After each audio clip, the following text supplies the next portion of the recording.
Hi folks, Slicklicious here. Now, this is the next in my series of fixed blade knives. There's not a particular order to them, except that at the end we're leading up to a knife that I picked up just before Christmas, which was very special. It's taken me a long time to get from Sandy Jack of Jacklore Knives, and it's one of his camp knives. So it's not the classic, which he is famous for. It's not the classic bushcrafting knife. It's an enlarged version for people with bigger hands who want to do tougher tasks. I have the bigger one because I've got big hands, not because I'm actually going to be batoning, which I really never like. Other than, you can baton little bits of kindling, but splitting logs, it's really a job of an axe, and I kind of think you should try and use the tool for the job, but it works if you want it to. Anyway, it is based on the Woodlaw knife, which was originally designed by Ray Mears as the TV guy, as the perfect bushcraft knife. Now, many people have copied that design, tweaked it a little bit to make it their own, and this is based on that. And this is actually made by Ashley Harrison at Arthur Wright and Sons, but it's a bit of a departure for him. It's a one-off that he did, and I got it from him. They do a Woodlaw knife, and the Woodlaw knife is a scandi ground knife, which I think is picked because it's quite good for splitting, and it's quite good for making feather sticks and things like that. But actually, scandi grind is a general purpose grind. I'm not sure is a particularly useful thing. It wouldn't be my first choice in the general scheme of things. But the camp knife is good because you can use it for splitting and things, and we will get to that. But I want to show you this. You really need a companion knife for the camp knife because it's just a bit too big. And hopefully Sandy's going to make one of his wasps. He's promised to, and I'm sure he will. Just there's no point in trying to hurry Sandy. He will work at the pace that he does, and he'll produce perfection. And any attempt to get him to deviate from that would be a mistake, I think, and also a bit rude. So I got this one from Ashley, and it makes a companion. I hadn't thought of it as a companion knife until I'd got the camp knife, and then I thought this actually does work quite well. I should say it comes in this sheath, which is not particularly inspiring, and it's right-handed. So I dealt with that, and we'll deal with that. I'll show you that in a minute. But this is the knife itself. Now, in profile, it's very much the Woodlaw knife. I don't have a Woodlaw knife to compare it to, so I can't really say, if there are any subtle differences to the handle shape. I do know compared to Sandy's knife, this is smoother, and it doesn't have the extremes. You have a narrow waist on Sandy's knife here, and a much harder transition between the fatter part of the handle and down to the waist.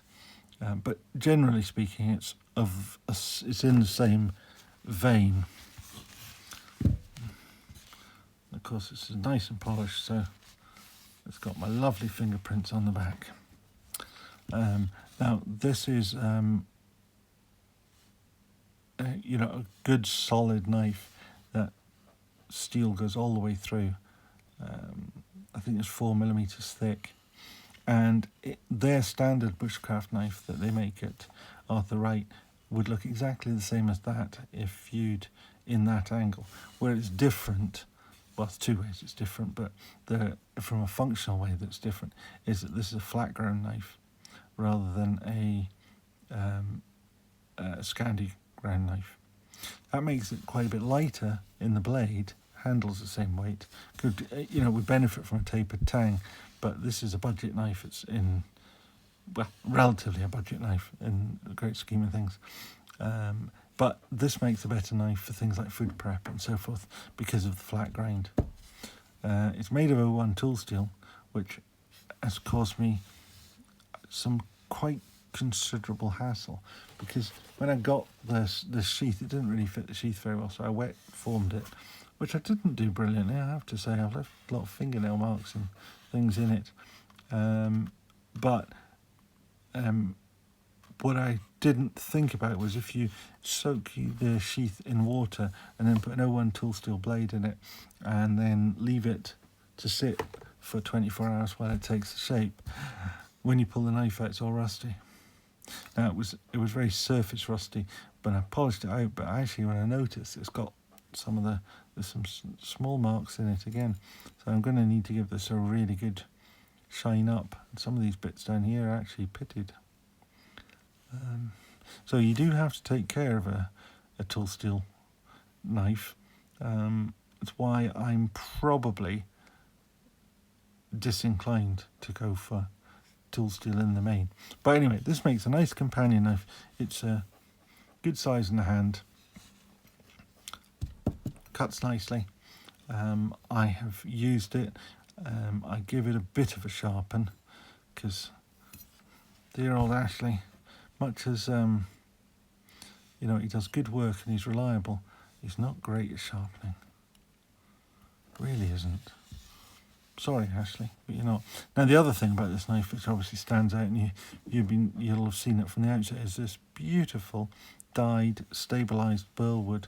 Now, I don't know what the actual wood is, and it's stabilised and dyed, but it really is beautiful. Really is. I mean, very unusual for a camp knife.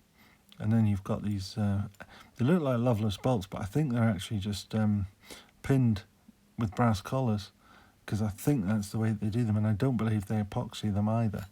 I believe they're just pinned on, which is, not great. Sandy drills lots of holes in the handle, and then epoxies it and uses loveless bolts. And when we get to the Jacklore one, you'll see that brass lanyard tube. I put the woven lanyard, I made that and put it in there. It's quite nice. Now, as I say, there was a thing with the sheath. The sheath was not great, and it was right-handed, but I went on to eBay and I found these, which are left-handed. They're actually, in terms of quality, they're probably about the same. It's more the sort of bushcrafty shape, and they've got a fire steel loop, to which I put a fire steel and wrapped a bit of leather around the top, just as a finisher, and a bit of shock cord to hold it in. And then I added the castron dangler. I could only get the bronzy coloured leather ones. They do a dark brown and they do a black. Either would have been better, but I couldn't get one.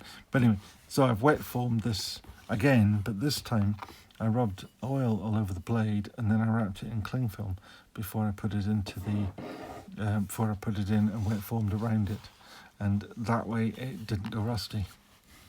But that fits quite snugly down in there, and that works very well.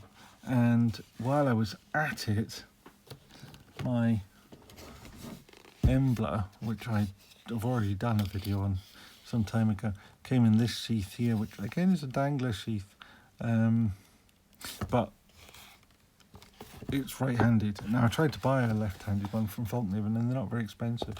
I think they're only about 25 quid or something, but they wouldn't send it to me because they said because of Brexit it's too much paperwork. Thank you, Brexit. So I bought another one of these left-hand sheaths. Again, I did the thing here, and the leather on the fire steel, and I put one of these castron danglers on it, and as I say, I could only get the one colour, and wet formed the sheath to fit this knife as well. And actually it's easier to use than the Falkniven one. Again, I think the quality of the Falkniven one is probably better. This is a 3G steel, by the way. No, it isn't. It's a laminated cobalt steel. with desert ironwood handle, and there's a hole in this. It's too small to put a plaited lanyard through, so it's just got a small leather one, but it's a practical working one. Now, the other thing I like about these cast drum danglers is that they have a sort of carabiner gate thing, so you can put the leather bit on your belt.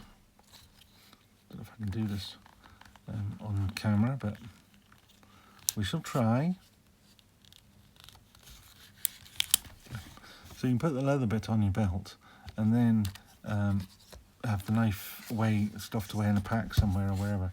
And then when you want to put the belt knife on your belt, because being left-handed, this is round towards the buckle end. So in order to take this part, or a sheath like this, on or off your belt, you have to take the belt all the way out, other than the last belt loop. And then you feed it all back through again, which is a right pain if you're like me and your right hand's paralysed. But this one, you can leave this bit on your belt, and when you take the knife off, when you want the knife back on, you can just put it back on. And with this bit held on your belt, it's a one-handed job, just to slide that on or slide it off. It's a bit more tricky without this being attached to the belt. But anyway, so I like that, and I like these sheaths. I bought them off eBay, and they were the last two they had, and one of them got the courier dumped it in the woods along with another pile of parcels, and so it took a long time to get to me because somebody spotted him dumping it all, and all the police got involved in all sorts of things, and it did eventually get delivered. But it's one reason why I don't like Hermes couriers. So anyway, back to the knife that we're actually featuring today, and that's this one, the Wright Bushcraft knife. As I say, they do it as a scandi grind, and maybe one day I'll pick one of those up just for the collection, as it were. But this makes a really good companion to the much larger camp knife. So there we are. If you like the stuff, please give it a thumbs up, and if you want to see more of it, remember to subscribe and ring the notifications bell, or you won't see it. Thank you very much. Bye bye.